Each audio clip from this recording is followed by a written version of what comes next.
नमस्कार, मेरा नाम है प्रवीण उरांव। जो व्यक्ति खुद को बचाना पाए, क्या वो दूसरों को बचा पाएगा? भला वो कैसे ईश्वर हो सकता है जो खुद को बचा ना सके, जिसके हाथों में जीवन और मृत्यु की शक्ति ही ना हो? ये सवाल उस समय भी उठाया गया था जब यीशु मसीह को क्रूस पर चढ़ाया गया था। लोग उनका मजाक उड़ा रहे थे और कह रहे थे, अगर तुम परमेश्वर का पुत्र है तो क्रूस से नीचे उतारा। पहले नजर में ये सवाल बहुत तार्किक लगता है, लेकिन दुनिया ताकत को उसी रूप में समझती है जहां कोई अपनी शक्ति दिखाकर स्वयं को बचाए, अपने शत्रुओं को नष्ट कर दे और अपनी सामर्थ्य का प्रदर्शन दुनिया के सामने करे। लेकिन यीशु की कहानी संसार की ताकत की परिभाषा को बदल देती है, क्योंकि उन्होंने अपनी शक्ति का प्रदर्शन खुद को बचाने में नहीं बल्कि पूरी मानवता को बचाने में किया है। सोचिए, जिसने समुद्र की आंधी को एक शब्द में शांत कर दिया, जिसने अंधों को दृष्टि दी, लंगड़ों को चलाया, कोड़ियों को शुद्ध कर दिया, जिसने मरे हुए व्यक्तियों को जिंदा कर दिया, क्या वो अपने लिए क्रूस से नीचे नहीं उतर सकते थे? अवश्य उतर सकता था, लेकिन यदि वो उतर जाते तो प्रेम का उद्देश्य अधूरा रह जाता, क्योंकि यीशु का इस पृथ्वी पर जन्म केवल चमत्कार दिखाने के लिए नहीं हुआ था, बल्कि मनुष्य और परमेश्वर के बीच टूटे हुए संबंध को फिर से जोड़ने के लिए हुआ था। जब संसार पाप, नफरत, अन्याय और भेदभाव में डूबा हुआ था, तब परमेश्वर ने मनुष्य के रूप में प्रेम को भेजा और वही प्रेम यीशु के रूप में पृथ्वी पर जन्म लिया। उन्होंने लोगों को यह नहीं सिखाया कि कौन ऊंचा है, कौन नीचा, कौन जाति बड़ा है और कौन सा धर्म छोटा, बल्कि उन्होंने दिखाया कि परमेश्वर सबसे प्रेम करता है। उन्होंने पापियों के साथ बैठकर भोजन किया, समाज से ठुकराए हुए लोगों को गले से लगाया, स्त्रियों को सम्मान दिया, गरीबों को आशा दी और ये घोषित किया कि परमेश्वर का राज्य सबके लिए है। यही कारण था कि धार्मिक घमंड रखने वालों को यीशु स्वीकार नहीं थे, क्योंकि वो इंसानों के बीच की दीवारें गिरा रहे थे। फिर वो रात आई जब उन्हें पकड़ने सैनिक आए।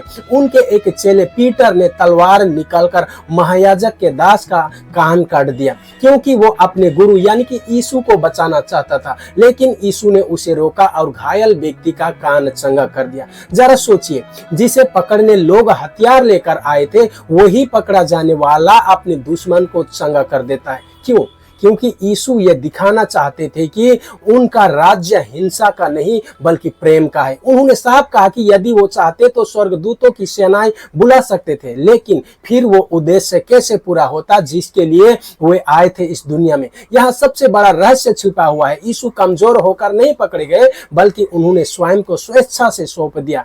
क्रूस उनकी हार नहीं थी, वो उनका चुनाव था। जब उन्हें कोड़े मारे गए, जब उनके सिर पर कांटों का ताज रखा गया, जब उन्हें अपमानित किया गया, तब भी वो चुप रहे, क्योंकि उनका मौन पराजय नहीं, उद्धार की प्रक्रिया थी। क्रूस पर लटकते हुए भी उन्होंने कहा, हे पिता, इन्हें क्षमा कर देना, क्योंकि ये नहीं जानते कि ये लोग क्या कर रहे हैं। सोचिए, जिस समय एक सामान्य मनुष्य बदला लेने के विषय में सोचता है, उस समय यीशु क्षमा कर रहे थे। यही ईश्वरीय स्वभाव है। जहां मनुष्य बदला चाहता है, वहां परमेश्वर दया देता है। लोग समझ रहे थे कि यीशु हार रहे हैं, लेकिन वास्तव में उसी क्षण वो पाप, घृणा और मृत्यु पर विजय की नींव रख रहे थे। यदि यीशु क्रूस से उतर आते तो लोग उनकी शक्ति देखते, लेकिन जब उन्होंने क्रूस पर बने रहना चुना, तब उन्होंने परमेश्वर का प्रेम को दिखाया, और प्रेम की यही सबसे बड़ी शक्ति है। फिर कहानी यही समाप्त नहीं होती है। यदि यीशु केवल मर जाते तो वो एक महान शिक्षक बनकर रह जाते,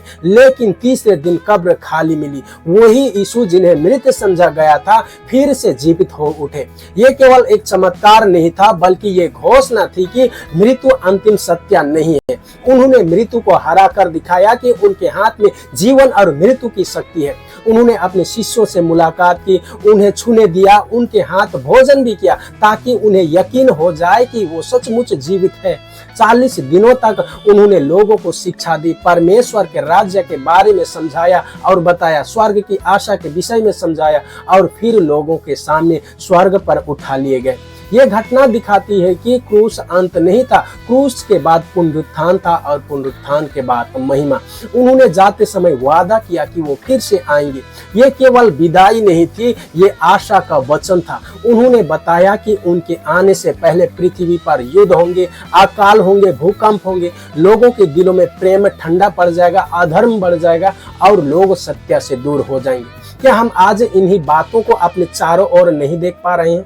यही कारण है कि उनका वादा आज भी जीवित है। यीशु ने केवल भविष्य की बातें नहीं बताई, उन्होंने वर्तमान जीवन का मार्ग भी दिखाया। कैसे प्रेम करना है, कैसे क्षमा करना है, कैसे नम्र रहना है, कैसे दूसरों को अपने समान प्रेम करना है। उन्होंने बताया कि सच्ची मनुष्यता वही है जहाँ प्रेम हो, दया हो और मेल मिलाप हो। संसार जाति, धर्म, भाषा और वर्ग के नाम पर बांटता है, लेकिन यीशु जोड़ते हैं। संसार कहता है अपने लोगों से प्रेम करो, लेकिन यीशु कहते हैं अपने शत्रुओं से भी प्रेम करो। संसार कहता है बदला लो, मगर यीशु कहते हैं क्षमा करो। संसार बाहरी रूप देखता है, लेकिन यीशु हृदय को देखता है। यही कारण है कि उनके भीतर ईश्वर का पूरा स्वभाव दिखाई देता है। बीमारों को चंगा करना, मृतकों को जीवित कर देना, भविष्य को जानना, प्रकृति पर अधिकार रखना, पाप क्षमा करना और मृत्यु पर विजय पाना, ये सब केवल चमत्कार नहीं थे, ये उनके ईश्वरीय स्वरूप की पहचान था। इसलिए जब कोई पूछता है क्या यीशु खुद को बचा सकते थे, तो उत्तर है हाँ, वो खुद को बचा सकते थे। लेकिन असली प्रश्न ये नहीं है कि वो खुद को बचा सकते थे या नहीं, बल्कि ये है कि उन्होंने खुद को बचाया क्यों नहीं। और इसका उत्तर है क्योंकि उनका प्रेम उनसे ये मांगता था कि वो अपने आप को क्रूस पर बलिदान कर दे ताकि मानवता को जीवन मिल सके। यही क्रूस का रहस्य है। शक्ति होते हुए भी त्याग करना। संसार की दृष्टि में जो हार दिख रही थी, परमेश्वर की दृष्टि में वही सबसे बड़ी जीत थी। इसलिए यीशु का क्रूस पर रुकना उनकी कमजोरी नहीं बल्कि उनका प्रेम था। और यही प्रेम आज भी हर इंसान को पुकारता है कि परमेश्वर तुम्हें जाति, धर्म, भाषा या स्थिति से नहीं देखता, वो तुम्हें प्रेम से देखता है। यीशु ने अपने जीवन, मृत्यु और पुनरुत्थान से यह साबित कर दिया कि परमेश्वर मनुष्य से प्रेम करता है, उसे बचाना चाहता है और उसे अपने पास बुलाता है। इसलिए क्रूस पर लटका हुआ यीशु हार का प्रतीक नहीं है बल्कि प्रेम, बलिदान और विजय का प्रतीक है। और शायद यही सबसे बड़ा उत्तर है उस सवाल का। हाँ, यीशु खुद को बचा सकते थे, लेकिन उन्होंने खुद को नहीं बचाया ताकि वो हमें बचा सके। इस वीडियो को ज्यादा से ज्यादा लोगों तक शेयर करिए। जो व्यक्ति इन बातों को नहीं जानते हैं वो लोग भी इस विषय को जान सके। और आप लोगों ने इस चैनल को अभी तक सब्सक्राइब नहीं किया है तो चैनल को सब्सक्राइब जरूर कर लीजिए। धन्यवाद। जय हिंद।